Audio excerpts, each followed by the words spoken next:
Monsieur l'ambassadeur, Madame Sartawi, Monsieur le directeur, Kyrios Kikiri, ευχαριστούμε που μείνατε μέχρι αυτήν την. Merci d'être resté à cette heure un peu plus tardive pour nous écouter. Nous allons commencer par une petite introduction. Je vais présenter les intervenants, les personnes de ce panel, une petite introduction pour passer par la suite au développement de nos idées. Je vais commencer par Monsieur Galinos, économiste spécialisé dans la politique de développement, membre du conseil d'administration de l'organisation YI et il est vice-président du Festival d'Athènes et d'Épidore. Dans le passé, il a travaillé dans le secteur des collectivités locales, PDG de la société Anaptixis de 2011 à 2019 et conseiller au maire depuis 2013, secrétaire spécial au ministère des Affaires étrangères et il a été aussi collaborateur externe de la Banque mondiale et d'ONG dans des pays comme l'Inde. Monsieur Petros Markopoulos, qui est ingénieur mécanicien, diplômé de l'université Metsovio. Il a fait son diplôme dans le domaine de l'environnement. Il a travaillé à la direction de la VVA et conseiller du vice-président adjoint. Il travaille dans le réseau iPhone Nissan avec un soutien auprès des îles pour pouvoir mettre en place une planification énergétique. Et Monsieur Vretos, Riscoup EU, c'est-à-dire c'est une coopérative, et Electra Energy Cooperative qui promeut la participation des citoyens dans la production d'énergie propre visant à la création de communautés énergétiques en Grèce et dans les Balkans. Il y a une admission, un constat général qui dit que tous les niveaux, toutes les strates de la société doivent se mobiliser, les universitaires, scientifiques, États, gouvernements, société civile, avec tous les niveaux de gouvernement et aussi les citoyens. Il serait peut-être utile et pertinent de voir de manière rapide, quelle est l'attitude des citoyens face à la crise climatique aujourd'hui et quelles sont les questions générées quant à la possibilité de mobiliser les citoyens. Une étude élargie sur 50 pays qui a été faite par le Programme de développement des Nations unies confirme que la crise climatique est reconnue au niveau mondial avec certaines fluctuations par région, par pays. L'étude, entre autres éléments, montre que dans le monde occidental, les plus jeunes sont beaucoup plus sensibles à cette question que la moyenne. Et ici, on voit que les politiques de lutte contre le changement climatique qui se fondent sur la protection de la nature sont beaucoup plus populaires. Ces politiques sont plus populaires par rapport aux politiques qui se fondent sur des initiatives qui sont autres. Une autre étude de la société Ipsos en 22 montre que la crise climatique préoccupe certes les citoyens, mais ce n'est pas la préoccupation la plus importante. On le voit ici sur cette diapositive en bleu foncé. La préoccupation est plus accrue dans les pays du Sud et dans ces pays, elles se soucient de la crise.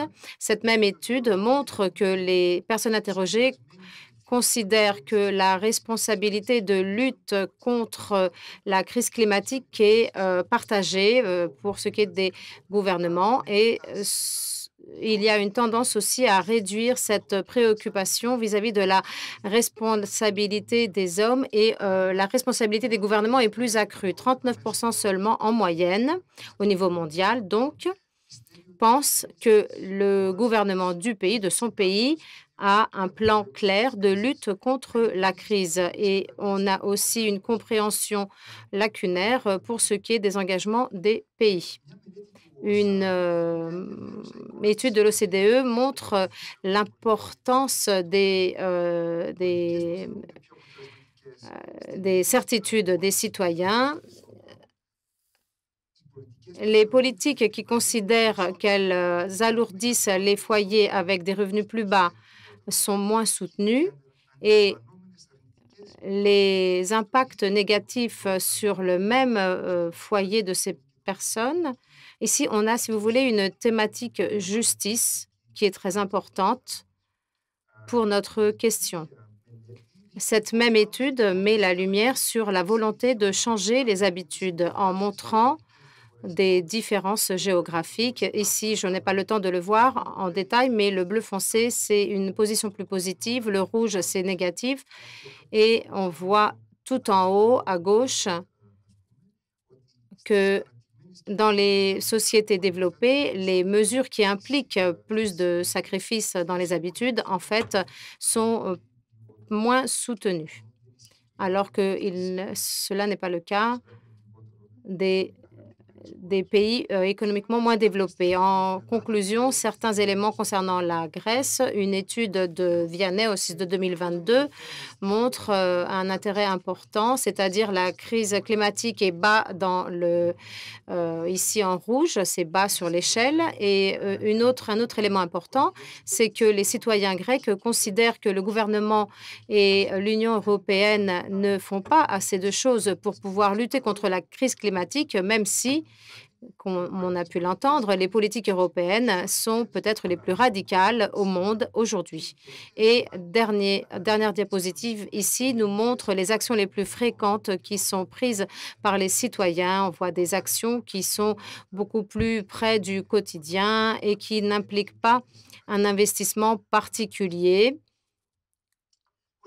Voilà donc le rapport entre les sociétés civiles et le gouvernement vis-à-vis du défi de la crise est complexe. Et comme il a été dit, le monde d'après-guerre a été fondé sur une consommation accrue et une condition entre pays et citoyens, à savoir que de plus en plus de personnes seraient intégrées à la consommation et cela a atteint des limites.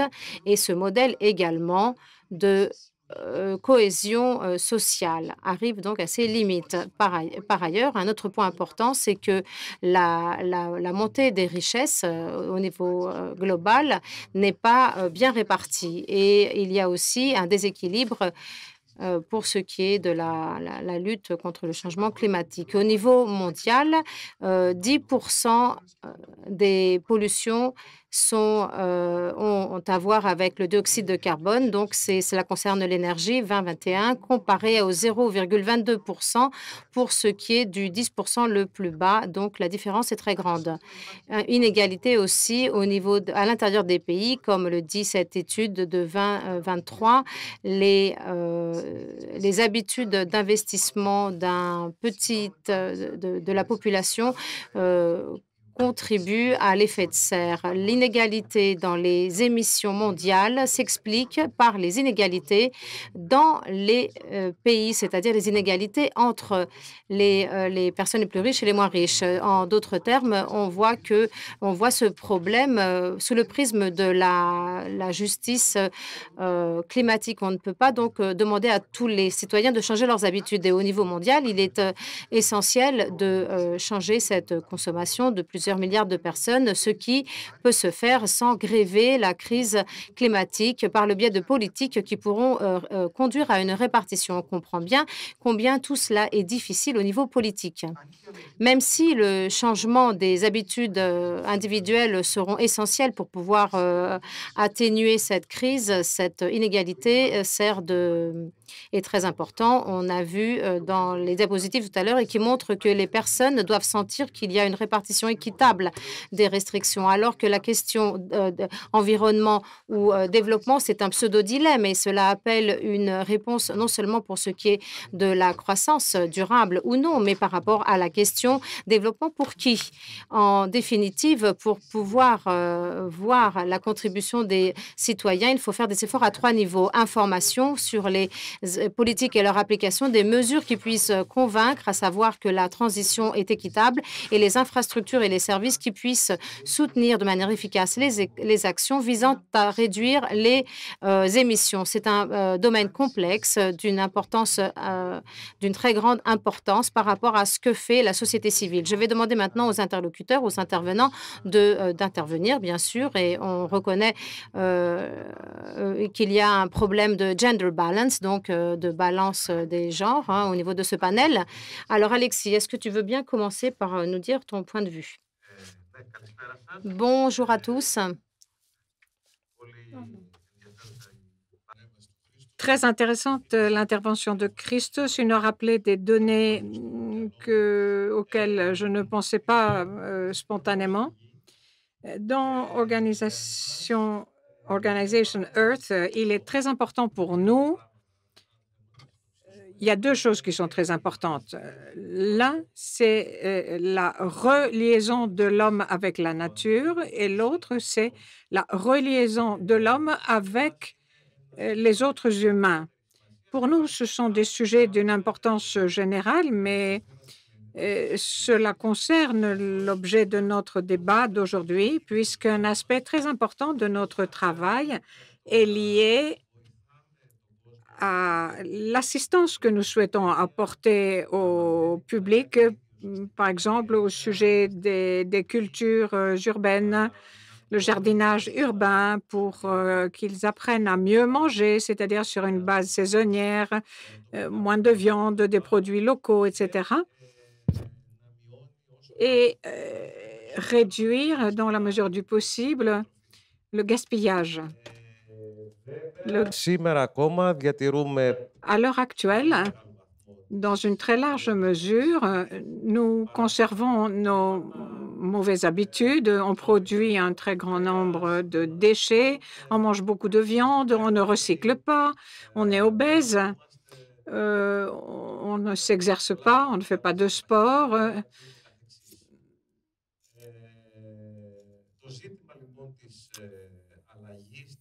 La question du changement de notre comportement et de nos habitudes, comme nous le savons, est une question très importante.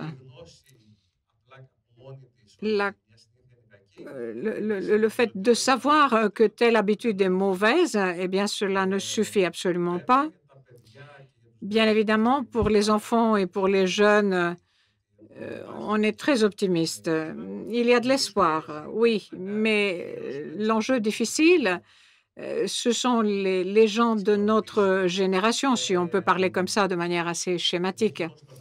Donc, dans Organization Earth, on s'occupe beaucoup d'une éducation durable et d'activités collectives, ce qu'on appelle en anglais active learning, est un élément constitutif de notre idéologie. Et il y a un lien avec l'éducation, les loisirs, la relaxation et la socialisation. Pour donner un exemple tangible, nous faisons cultiver un jardin biologique. Nous l'appelons le centre de la Terre. Il se trouve à Ilion, à Pyrgos Vassilissis, à côté du parc Tristis. Et traditionnellement, depuis plusieurs années, nous organisons les dimanches de la Terre. Parmi d'autres activités, ce que nous aimons faire, ce sont des tablées dominicales collectives. Les visiteurs, qui sont des jeunes et des moins jeunes, ils peuvent aider sur une base volontaire. En fonction de la saison, ils peuvent aider à la collecte des fruits et des légumes, ou ils peuvent cultiver le jardin, bêcher un petit peu, ou ils peuvent laver les légumes que nous allons cuisiner et manger tous ensemble. La nourriture restante, on va la distribuer à nos concitoyens qui sont dans le besoin, ou on va la diriger vers la compostation, ou bien on va la mettre à la disposition des poules dans le poulailler. Et puis, nous allons voir ce qu'on peut faire dans le cadre de la relaxation et des loisirs. Dans le cadre d'un repas dominical, on apprend qu'est-ce qui est la bonne alimentation Et nous apprenons au sujet des principes de la durabilité, de l'économie cyclique où rien ne doit se perdre. Voilà, nous allons revenir avec quelques questions après ce premier tour. Petros, on a entendu parler des îles aujourd'hui et ces derniers mois, on a entendu parler des initiatives à Stipalia, par exemple. L'île comporte toujours ce sentiment de microcosme où on peut avoir un impact positif. On aimerait donc beaucoup écouter ce que tu as à nous dire à propos de ce réseau insulaire que tu as créé. Merci beaucoup pour cette invitation. C'est une initiative exceptionnelle, toute cette nuit des idées et ce panel est un panel de qualité. Je représente le réseau de Daphne. C'est une société à but non lucratif qui offre des soutiens en matière de développement durable. L'île, comme vous l'avez si bien dit, qui est caractérisée par un isolement qui est corrélé avec une vie difficile, avec des défis. Et cette île s'identifie aussi à l'idée de l'utopie, c'est-à-dire un coin isolé, reclus, loin de tout et de toutes, une île donc qui peut être autonome et qui peut gérer ses infrastructures de manière harmonieuse. Malheureusement, ce n'est pas le cas dans la plupart des cas et les îles ont été reconnues comme des espaces et comme des domaines d'essai de l'innovation, comme test bed, parce que ces caractéristiques sont idéales pour pouvoir tester les nouvelles technologies, des plans entrepreneuriaux, mais dans le même temps, on voit des réactions de la part des habitants, des réactions qui seraient les mêmes dans tous les pays qui sont dans d'autres espaces géographiques. On voit cette crainte qu'ils vont être affectés économiquement. On voit aussi cette crainte que le paysage va changer, le paysage va être altéré. Et toutes les caractéristiques de l'île et où, par exemple, les gens craignent que si on leur demande des restrictions, ce sera unilatéral. Et là, si vous voulez, ce que nous promouvons en tant que réponse, en tant que modèle, c'est pour que les habitants, les insulaires, puissent penser que la transition vers une économie à zéro émission, est une occasion, est une opportunité et non pas une menace et non pas un problème comme ils le pensent très souvent. Christos va parler de ces communautés par la suite. C'est une partie très cruciale et très importante et je dirais qu'il y a certaines choses qui doivent se passer lorsqu'on planifie cette transition. Par exemple, la participation des collectivités locales, son renforcement avec des outils, des fonds, parce que c'est un niveau de gouvernance qui est près du citoyen. Et donc, il peut aussi donner l'exemple et informer le citoyen, ces collectivités locales. Et il est important d'instituer aussi la participation des citoyens dans la planification de ces projets.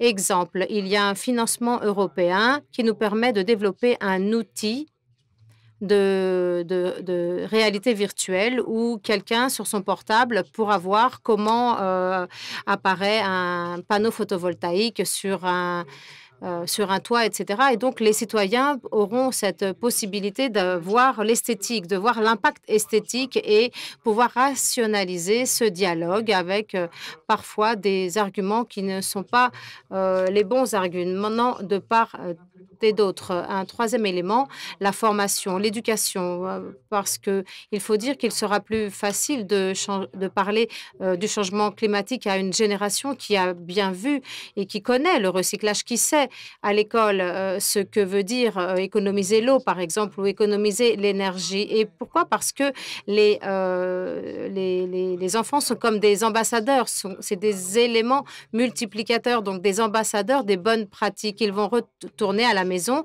et informeront leurs parents de ce qu'ils ont vu à l'école et ils vont mobiliser leurs parents de cette façon à pouvoir adopter ces bonnes pratiques. Et le dernier élément concerne le tourisme. On voit l'impact du tourisme dans notre pays. À Athènes, par exemple, on voit les loyers, on voit les difficultés au niveau de l'habitation. Et dans les îles, ce problème est décuplé. On a les infrastructures donc, qui sont affectées. Les caractéristiques des îles changent. Et si vous voulez, c'est un défi de taille. Et là, on doit permettre la création d'initiatives pour pouvoir proposer un autre modèle de tourisme avec des services durables qui pourraient peut-être concerner l'agrotourisme, les sentiers, des caractéristiques culturelles du pays qui doivent être mises en avant et qui doivent être proposées comme un élément attrayant et non pas comme quelque chose qui est la même chose partout. Et en fait, cela peut constituer un pôle d'attraction, c'est-à-dire la durabilité peut construire une nouvelle identité, notamment lorsqu'il y a une référence locale qui est faite et qui peut constituer une opportunité plutôt qu'un obstacle en permettant à toutes ces entités, à toutes ces parties prenantes de collaborer, l'éducation, l'école, donc les collectivités locales, les mouvements locaux et, bien entendu, le secteur privé qui, dans certains cas, est pionnier, bien sûr. Voilà. Je vais revenir tout à l'heure, mais maintenant, j'aimerais passer à Christos. On a traditionnellement l'habitude d'identifier la production d'énergie à des installations énormes qui ressemblent à des stations nucléaires. Aujourd'hui, on voit ici une espèce de dispersion de cette production, de morcellement. Et est-ce que tout cela est très novateur et très nouveau? Est-ce que tu peux nous en dire plus sur cela? Merci beaucoup, Christos, pour l'invitation et pour ces questions si intéressantes. Certes, nous vivons un effondrement au niveau de l'environnement. En Espagne, en ce moment, il fait 38. On n'a jamais vu ça ni en Espagne, ni en Europe, et même pas en Asie, des températures pareilles en ce moment de l'année. Oui, en effet, on se dit, qu'est-ce qu'on va faire? Je vais recycler chez moi. Oui, mais ça ne suffit pas. Alors, je suis heureuse car le titre qui parle des modèles de consommation et du rôle des initiatives des citoyens. On échappe donc à ce narratif des années 70 avec le sac en plastique qu'on va réutiliser encore et encore. Si on agit tout seul, ce sera très peu, mais si on agit au niveau de la communauté, peut-être que ce sera suffisant. Un bilan rapide, historique. En 2018, la Commission a invité tous les États membres avec un paquet de directives intitulé « Énergie propre pour tous les Européens », les invite à reconnaître le rôle des communautés énergétiques, c'est-à-dire des citoyens et des PME et des municipalités qui co-investissent à des projets d'énergie propre qui leur appartiennent et dont ils tirent le bénéfice. Donc, nous parlons de coopératives, en fait, de groupes démocratiques où chacun a une voix. Les citoyens investissent avec leur propre argent. On n'est pas de simples consommateurs, donc dans ce cadre-là. Donc, on prend l'énergie en main. Je pense que c'est ce que tu essayais de dire tout à l'heure, Petros, à propos du fait qu'on ne va pas implanter 200 éoliennes à Skyros, mais on reste avec les habitants de Skyros ou de Astypalea pour co-décider, pour savoir comment on va arriver à l'autosuffisance, comment les entreprises de l'île, les habitants, les touristes même, de manière pourraient en bénéficier de manière tout à fait démocratique. Vous allez me dire, voilà, tout ça c'est très beau, mais qu'en est-il sur le plan de la politique? C'est une utopie C'est réaliste. C'est réaliste de manière radicale, puisque c'est déjà le cas. Récemment, en Belgique, une loi a été adoptée autorisant les citoyens à participer à des parcs éoliens d'outre-mer. Avec le gouvernement actuel en Grèce, on voit une tendance pour promouvoir l'extraction d'hydrocarbures ou de grands projets de ressources d'énergie renouvelables. En France aussi, on est à l'Institut français de Grèce, qui n'est pas très avancé sur le plan des communautés énergétiques puisqu'elle a son énergie nucléaire. Mais certes, c'est une révolution en ce moment, de bas vers le haut. Et c'est très intéressant. Et certes, nous avons beaucoup de choses à apprendre. Comment réapprendre la démocratie directe, participer à des groupes où nous sommes copropriétaires et codécideurs, etc. Je pense qu'on peut faire un rapide tour de table avant qu'on nous chasse. Alexis, ces initiatives dont tu as parlé, à quel degré peuvent-elles monter de grade, d'échelle, je dirais, pour pouvoir monter en grade ces initiatives? Bien sûr, les forces de la société civile ne suffisent pas. Il faut une planification, des partenariats stratégiques entre le gouvernement, l'État, le secteur privé et les collectivités locales, la société civile, pour pouvoir faire monter en puissance ces initiatives et que notre changement de comportement va vers vers un changement de consommation. C'est une condition préalable. Et ici, en Grèce, c'est quelque chose qui doit être fait ad hoc au niveau de la société civile. Vers l'Occident et le Nord, je vois que la planification du verre est alimentée par une planification qui concerne les systèmes agroalimentaires, est alimentée donc par la culture citadine. Il y a donc une planification systématique qui essaye d'organiser un nouveau mode de vie en réalité. Ainsi, on pourrait le faire de cette manière. Petro, on a parlé de la production d'énergie, les générateurs d'électricité, les éoliennes. Christos en a parlé. Dans quelle mesure, dans les îles, les collectivités locales et les sociétés civiles font l'expérience d'autres sources d'énergie, la biomasse, etc. Est-ce qu'il y a des initiatives de ce genre qui sont faites? C'est une question intéressante, en effet. C'est quelque chose que nous essayons par tous les moyens à promouvoir au sein de l'administration locale, par exemple. Ce n'est pas une transition vers l'énergie propre. Ce n'est pas exclusivement les éoliennes. Il y a d'autres moyens dont le licenciement est plus facile parfois. Mais là aussi, on devrait valoriser une vision que les sociétés locales semblent chérir, trouver les ressources pour couvrir les besoins locaux, pas pour exporter, pas pour vendre, mais aussi des formes d'énergie qui existent sur place, qu'on n'a pas besoin d'importer. Suivant cette logique, on cherche les caractéristiques spéciales de chacune des îles. de quoi disposent-elles? Il y a des îles qui ont un élevage, il faut voir la question de la biomasse.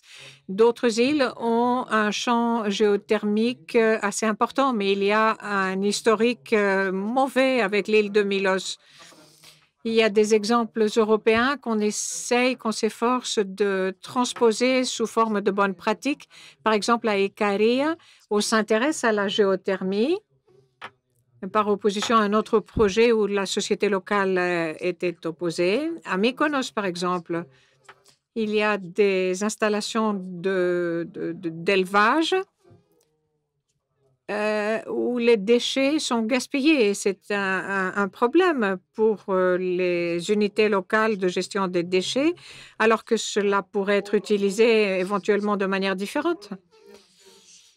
Il faudrait donc apporter autour de la table des négociations toutes les parties intéressées et il est certain qu'on trouverait des solutions. Il est intéressant ce que tu viens de dire et ce que Christos a dit, c'est-à-dire que les personnes qui veulent atteindre un niveau de réduction radicale des émissions se retrouvent confrontés à des initiatives. Et ça, c'est une tension très, très étrange. Christo, tu viens de décrire le fonctionnement de ces communautés. Et c'est une expérience de gouvernance différente. Je voudrais te demander dans quelle mesure tu penses que cette expérience de gouvernance, dans ces cas des communautés énergétiques, pourrait alimenter d'autres formes d'initiatives sous forme de coopératives et qui visent donc à la réduction des émissions.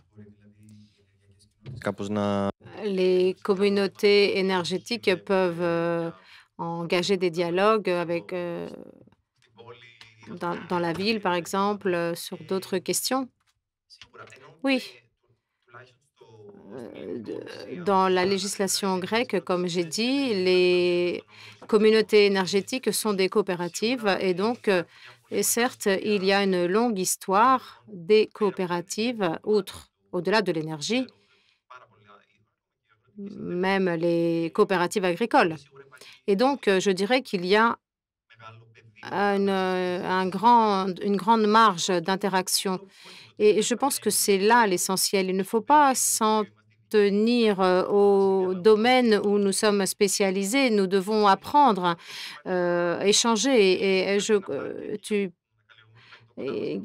pense qu'avec l'Ukraine, notamment aujourd'hui, et toute cette spéculation avec l'alimentation, avec les carburants qui concernent bien sûr la spéculation de grandes sociétés, ce n'était pas vraiment une question de pénurie.